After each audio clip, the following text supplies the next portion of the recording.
मित्रांनो, अखेर कान्हाचं सत्य सखीला कळालंच. अहो, सत्य आहे ते कधी ना कधी कळणारच होतं. सत्य कधीच झाकून राहत नाही. आणि अखेर आता कान्हा हा कबीर देवदत्त किर्लोस्कर आहे हे आता सखीसमोर उघड होणार आहे. आता ते कसं होणार तेच आपण पाहणार आहोत. मित्रांनो, व्हिडिओ शेवटपर्यंत नक्की बघा.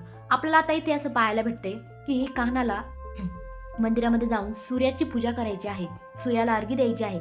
त्यामुळे त्याला एकट्याला ती पूजा करायची नाही, त्याला त्याच्या चंद्रासोबत करायची आहे, म्हणजे त्याच्या प्रिय बायकोसोबत करायची आहे. आणि त्यामुळे तो सखीला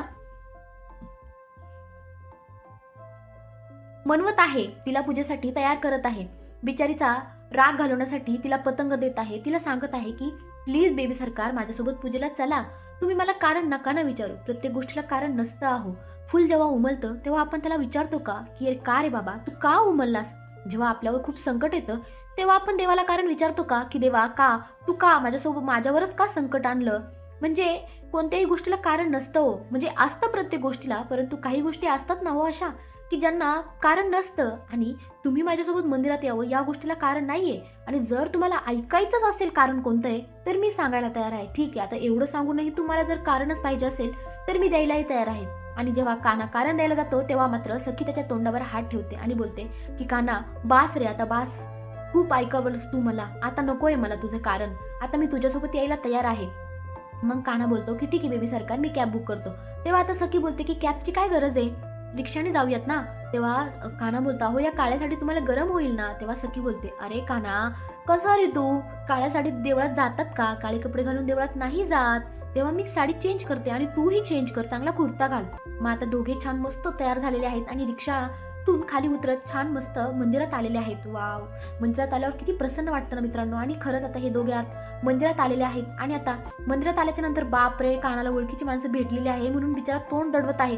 नारळवाला ओळखीचा आहे, बांगड्यावाली बाई ओळखीची आहे. त्यामुळे आता त्याला भलतंच टेन्शन आलेलं आहे. त्याला असं वाटत आहे की मी सखीला इथे आणून चुकी तर नाही केली ना, आता काय करायचं, म्हणून तो बिचारा तोंड लपवत आहे.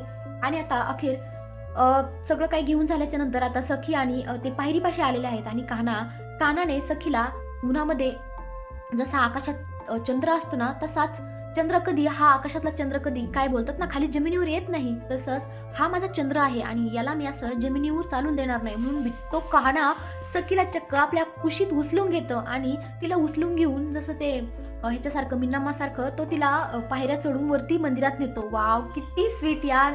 कान्हासारखा नवरा भेटला ना की एका बायकोची म्हणजे त्या सखीची किती मजा आहे यार. न सांगताही सगळं काही मनातलं कळतं कान्हाला आणि सगळं काही तो तिला आणून देतो. आणि बघा ना, आता छान मस्त पायऱ्या त्यांनी उचलून घेऊन तिला आता मंदिरात आणलेलं आहे. आणि मंदिरात आल्याच्या नंतर आता गुरुजींची त्यांची भेट झालेली आहे. सखी छान पूजा करत आहे. गुरुजी कान्हाला बोलत आहेत की तुम्ही तर येणार नव्हता ना. पण कान्हा बोलतो की हो, मी पूजा करणार आहे आणि तेही माझ्या बायकोसोबत करणार आहे.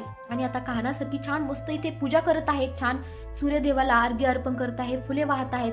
मात्र आता धमाका, बापरे, एकीकडून तेजस्विनी तर एकीकडून राजलक्ष्मी, दोघीची फायर अशी एंट्री झालेली आहे. तेजस्विनी तोऱ्यात चाललेली आहे, इकडे राजलक्ष्मी सुद्धा तोऱ्यात आलेली आहे. आणि आता धमाका म्हणजे खरंच धमाकाच होणार आहे. आता राजलक्ष्मीची धडक तेजस्विनीला लागलेली आहे.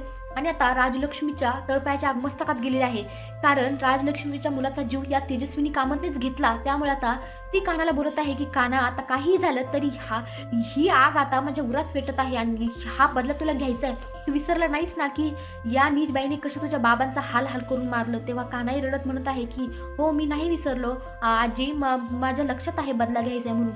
आणि इकडे आता सखी सुद्धा आलेली आहे आणि सखी बोलत आहे की कान्हा, आता सखीला सगळं काही कळालेलं आहे, कारण कान्हा रडत आहे. कान्हाच्या समोर त्याची आजी बसलेली आहे आणि त्याची आजी त्याला कबीर कबीर करत आहे. मग आता सखीला हे सगळं काय बोलतात ना कळून चुकलेलं आहे.